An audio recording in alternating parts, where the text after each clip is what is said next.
Hello, and welcome to this data minimization and retention webinar. This session is designed to guide how DSPs can align their data collection and retention processes with industry best practice that makes sense in the current technical and cybersecurity environment. I'm Maggie Leese, the policy lead at DSPANZ, and I'm joined by Matthew Prowse, director at DSPANZ. Thanks, Maggie. In this session, we'll walk you through the key points from our data minimisation and retention best practice guidance paper for Australian DSPs. We're going to cover a brief background on the best guidance paper and how it came together, the role DSPs play in data retention and record keeping in Australia.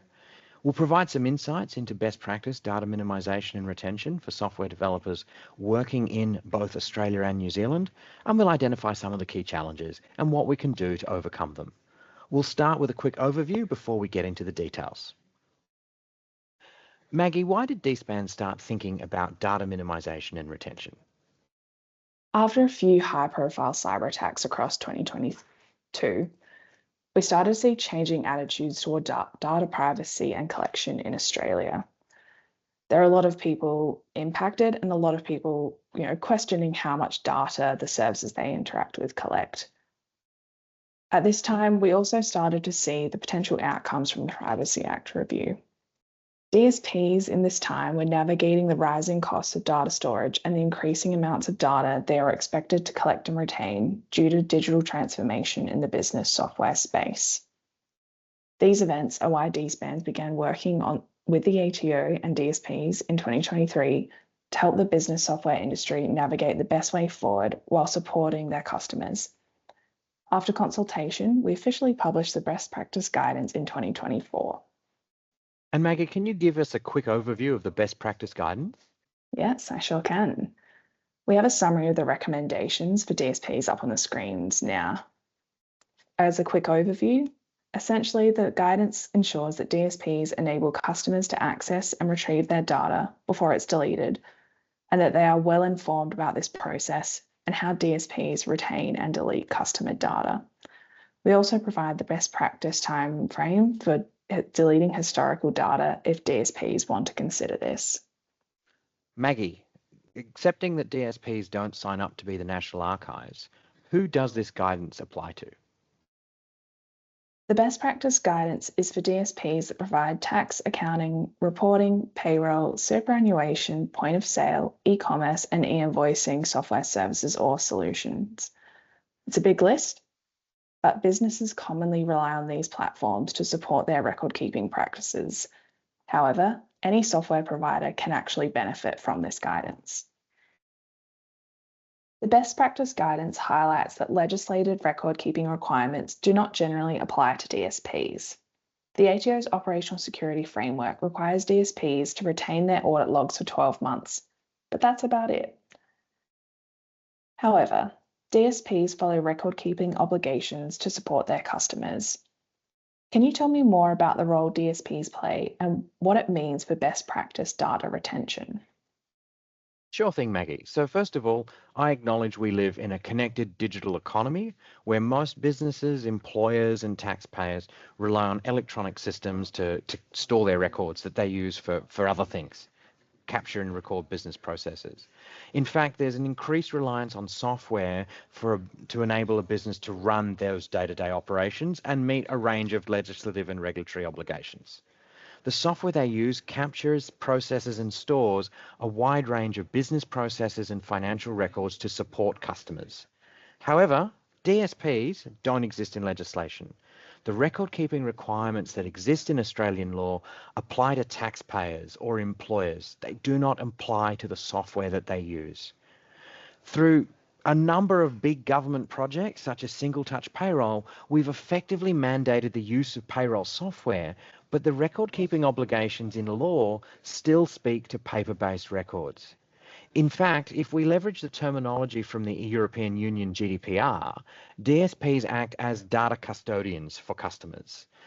Their customers, the customers of DSPs, ultimately own the data and records they generate when they use their software or service, regardless of where the data is hosted or located. DSPs act as data custodians for as long as the customer is paying for the service or product supplied by the DSP, in line with the obligations on the DSP, and the DSP might retain that data for certain periods after they stop paying, but that's governed by the terms of use of the software and not any official record-keeping requirements in legislation. When DSPs retain data on behalf of their customers, it's recommended that they follow best practice security standards and requirements to protect this customer data. Let's move on to data minimization now. While the principle is simple, collect only the data you need to fulfill a specific business purpose. In the context of this best practice guidance, we're considering how DSPs can delete the historic data they currently hold while continuing to support their current customers and ensuring they have access to the data and records they need. While we're talking about data minimization, Maggie, can you explain why it's important for DSPs? Data minimization is integral to good data lifecycle management and security practices. Collecting only what is necessary for your software or service to run smoothly reduces the amount of data that you must retain and protect at the end of the day. And what practical techniques can DSPs implement to reduce the amount of data they collect? This can be a hard one considering different DSPs will collect different data for the software and services they provide. But we recommend 3 key considerations for reducing the amount of data DSPs collect, categorizing them into define, audit, and inform. So first up, clearly define data collection requirements based on business needs and compliance obligations. Number 2, conduct regular audits of your data collection methods to ensure they continue to align with operational needs. And number 3, ensure customers are informed about your data minimization and retention practices and are kept up to date whenever they change. DSPANZ also has a best practice document on securely collecting and storing sensitive data such as TFNs that may be useful for further reading in this space. Now that we've considered data minimization, let's look at data retention for DSPs. How long should different types of business data be retained and what determines these timelines, Matthew? So in the guidance document, we categorized the record-keeping obligations and requirements for DSPs into 3 broad categories: to support customers with respect to income tax returns, in respect to corporate compliance, and their obligations as employers. This slide provides a few examples of the kinds of records that fall into these categories and how long they must typically be retained. If you visit our website, you'll find a list of the most common record-keeping requirements that DSPs should follow to support their customers. This list is also available as an appendix to the best practice guidance document. Thanks for that. Now, the guidance recommends keeping inactive customer data for at least 12 months. Why is that time frame significant? So first of all, let's just define inactive customer data. We're talking about customers that no longer have a commercial arrangement with the DSP. They've stopped paying, they've cancelled their service. As DSPANZ developed the best practice guidance material, we found that some DSPs were taking vastly different approaches to retaining and deleting former customer data. In some cases, customer information was removed within minutes of a customer cancelling their subscription or ceasing using a particular service. In others, data was being retained for 7 years or indefinitely. We wanted to land somewhere in the guidance material that reduced how long DSPs are expected to retain data at their cost, while ensuring that customers have enough time to retrieve what they need to meet their record-keeping obligations. DSPs who need to meet the ATO operational security framework are required to retain audit logs for at least 12 months. This is the one record-keeping obligation that genuinely applies to most DSPs operating in Australia. We aligned keeping former customer data for as long as 12 months with the audit logging requirement in the operational security framework.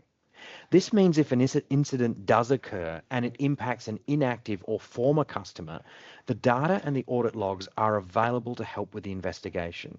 Essentially, the DSP can review the logs that were generated and the customer data that was impacted as part of their incident management process. We know that transforming or changing data minimization, retention, and deletion practices can present some challenges for some DSPs. Maggie, what are some of the key challenges that are covered in the document, and how can DSPs overcome them? For some DSPs, following this guidance will involve significant changes to their data management practices, which ultimately impact their customers.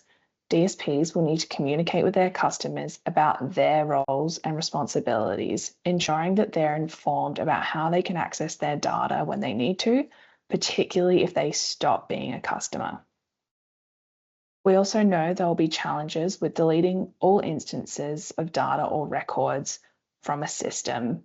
It can be very challenging to go down the rabbit hole and find where everything has ended up.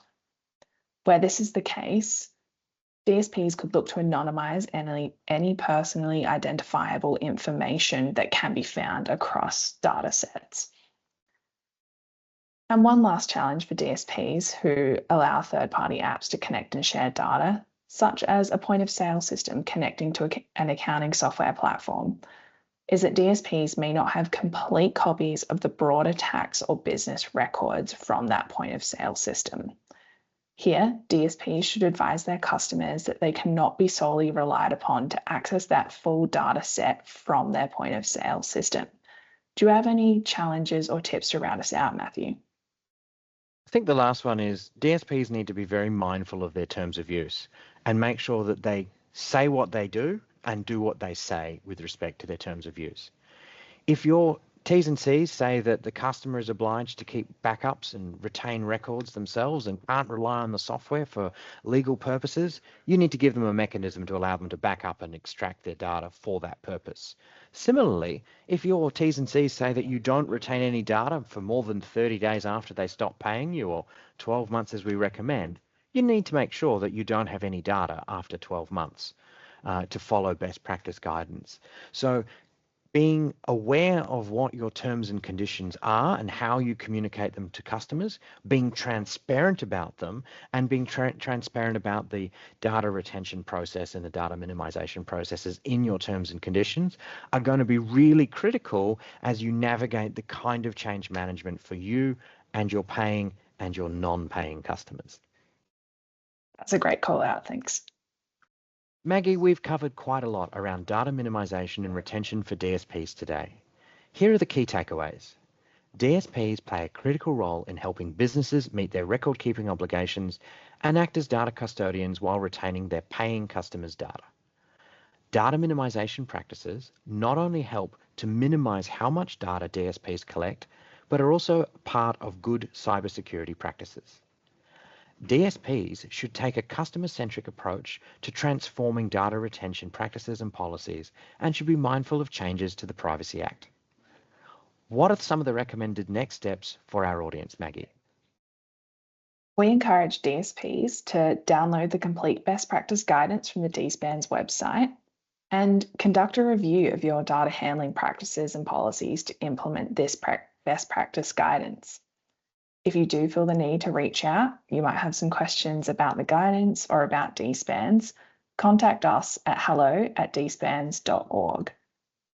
Thank you all for joining in, and please don't hesitate to reach out to DSPANZ. Thank you. Thank you.